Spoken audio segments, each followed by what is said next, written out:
Kawasaki sort la première moto hybride au monde, la Z7 hybride, et peu importe ce qu'on peut en dire, elle a des qualités de fou. La première des qualités, et c'est une chose rare pour moi, c'est qu'elle respecte toutes les données qui ont été promulguées par Kawasaki. Premièrement, l'autonomie de la moto qui est assez folle, la consommation qui est très basse, équivalente d'une 250. En moyenne, tu es entre 2,5 litres et 3 litres 100 avec cette moto, ce qui est assez fou.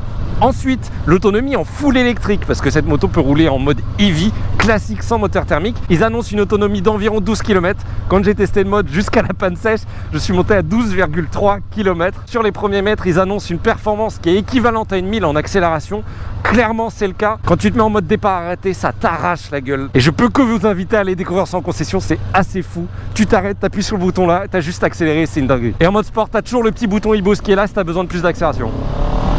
Le deuxième truc, c'est la diversité d'utilisation. Autant tu peux avoir une moto qui est vraiment violente avec le boost électrique qui est là ou les départs arrêtés de folie, autant tu peux avoir une moto qui fait plus de bruit, qui est géniale, qui est vraiment toute douce, toute tranquille, qui est parfaite pour la ville, avec une autonomie qui peut dépasser les 600 km avec un plein de 14 litres. Malgré les 220 kg de la bête, on a une maniabilité qui est très bonne et un freinage qui est vraiment bon aussi. On a une gueule qui est honnêtement très sympa, avec surtout la possibilité soit d'avoir ce coloris qui est vraiment visible, soit d'avoir un coloris full black qui passe inaperçu. En plus de ça, on a un très bon tableau de bord qui donne vraiment toutes les bonnes infos et qui, je trouve, est très bien travaillé pour pouvoir osciller entre le côté thermique et le côté électrique. Et bien qu'elle ait une petite autonomie en électrique qui est 12 km, elle s'en recharge très vite, ce qui fait qu'au final, c'est pas si dérangeant que ça.